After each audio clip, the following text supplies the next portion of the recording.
Hello, everyone. I'm Deepak Tyagi. I'm the founder and CEO of Artischain. It's a company focused on global maritime industry, especially the supply chains in it.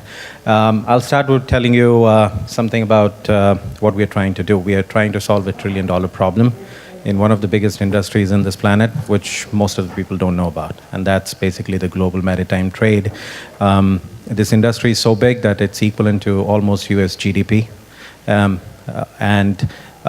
Just to give you some data points as to the volume of this problem as such, this industry, on an average, I would say its hidden cost or inefficiency costs are actually 10 times, I would say, the revenues of Google at this point of time. That's just their hidden cost, or the money they lose versus the money they make as such. From a consumer perspective, I could say that on a per consumer basis, they lose more money than Amazon makes from you. Not makes from you or sell to you on a yearly basis.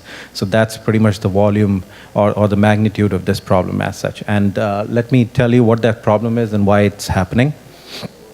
So this basically represents one of the simplest abstraction of any supply chain of any cargo which moves around in global maritime trade as such, right? The simplest piece of article moving across, maybe from China to US, let's say, a TV or a T-shirt or whatever. And as you can see, like this supply chain basically is spread across multiple boundaries of trust, multiple boundaries of enterprises, geographies, time zones, and time lapses and things like that. And what happens with that is basically, these supply chains, because of all these restrictions, they become very opaque, elongated, error-prone, and usually very inefficient as such, right? And the result of that thing is that since everybody is trying to see, the fundamental of trade is basically trust between trading parties as such, right? That's all everybody is trying to do, or basically cover their interest as such, right? So what happens is that previous slide, which I showed you, usually ends up with this kind of a representation where every single activity in the system gets fulfilled by like 27 parties, 36 different type of documents, 270 copies of it, and all of them are getting distributed across multiple parties in these supply chains globally. So just to give you an idea, that's the volume of, this could be the amount of documents floating around globally and being tracked and being handled. And that's where all these costs are coming from. Just to elaborate a little bit more on it, basically this is basically the expansion of that cost as such. It's whether it's creating those documents, maintaining ownerships of it, tracking, retrieval, disposal, modification, distribution, and things like that, right? Now, that's all is good, and but you might ask me a question as to, like we live in this age of technical marvel as such, right? And we have these fantastic technology companies around us, so why nothing has changed so far? Why nobody has solved this simple problem as such, apparently simple problem as such, right? This is why it has not been solved yet. This industry is almost 400 years old. But the problem is that 95% of this industry resides in the long tail of this market. So basically, what happens is there is no market leader. So obviously, you do not have any entities which can focus, which can provide you standard top-down approaches and change agents as such, right? So there is no Walmart, there is no Amazon, none of that kind of things where somebody decides and those changes become the new normal in the market, gaining efficiencies and things like that. Here, everybody is basically independent participant. Their first and foremost concern is self-preservation and growth, not the growth of the ecosystem or inefficiencies in the ecosystem. So few smart people realize that they have problems, but the thing is, so far, the cost of basically tuning that trust was so expensive that people basically say, well, let's just keep doing what we are doing because the cost of doing it in the most correct way is far higher than what we are losing right now. So but up until now blockchain, after blockchain showed, after blockchain showed up, basically that technology is good for one thing, right? It natively provides you traceability, auditability. So Artischain basically is thinking about this thing in a multi-pronged way as such, and What about if the asset or the representation of that asset, instead of that being, am I getting cut off? Okay.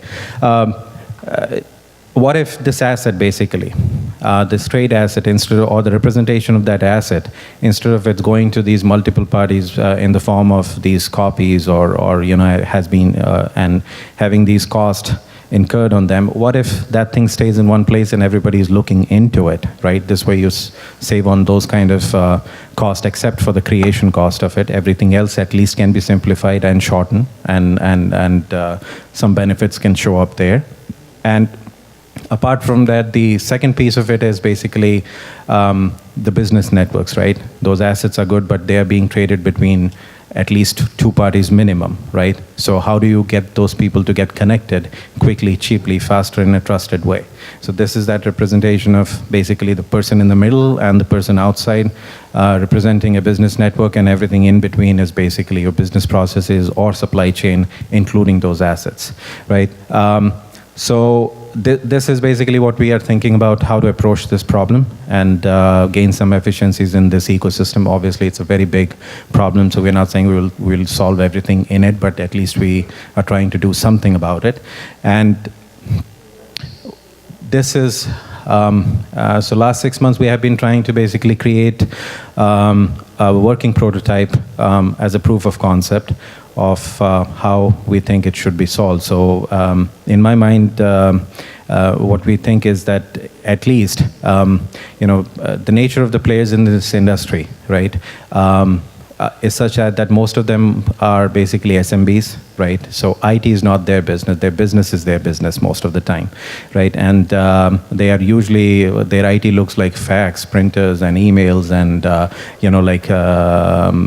emails and things like that. So they don't have CRMs, ERPs, and all these enterprise level products, nor do they want them, because they're not well suited, and they are all traditionally inward looking systems.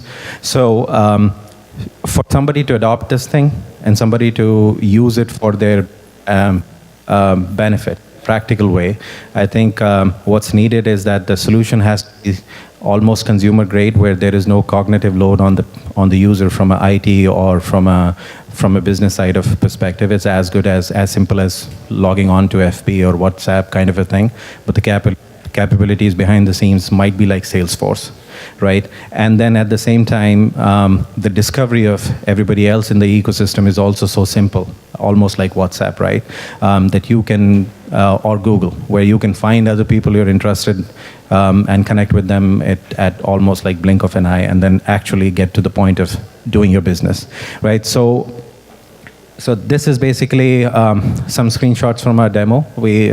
It's under closed beta right now with 3 of our customers in New York and Connecticut area. I'll be glad to show you this thing in a working prototype if you're interested, but these are the screenshots of it. So think of it like at the starting, we only ask you, okay, fine. It just asks you, basically just give us your business address, and it takes like 15 seconds to basically self-identify yourself and then claim your business on this thing. And you just say, create my business profile. And by the time you come to this screen, in the next 5 seconds, basically your personal blockchain node or personal cloud node with all your business entity data and everything is already set up. It's under your private ownership. And but you don't need to worry about it. It's perfectly encapsulated, those details from you. It's just focus on the usability. And then we have this simple find and discover and connect screen where you can search on any data point you remember about your business associates or anybody else, and you can basically, as you see at the middle of the screen, you can discover them and you can connect to them over your own private channels, basically, right? So you are on a bigger ecosystem, but once you connect to somebody on your self-defined channel, that's your personal business network. Invitation only, and then only you and everybody else who was invited into it has the visibility into it. Just the way commerce works today, right? Commerce by definition is private until you actively open up some parts of it to public. And then once you do that, you actually end up on these kind of dashboards where you have all kind of data about you, whether it's like who you're connected to, what the whole ecosystem looks like. You can still search and find people. You can track your, your own business networks and the supply chain inside of them, and just go on with your business. So basically, at the end of the day, the promise is that it's a enterprise level technology wrapped up in a consumer grade experience, and it doesn't allow you to. It doesn't focus. It doesn't basically force you to spend too much time on the IT side of things. It's just as easy as using any consumer grade product in your business settings, using the latest and greatest of blockchain. Thank you very much.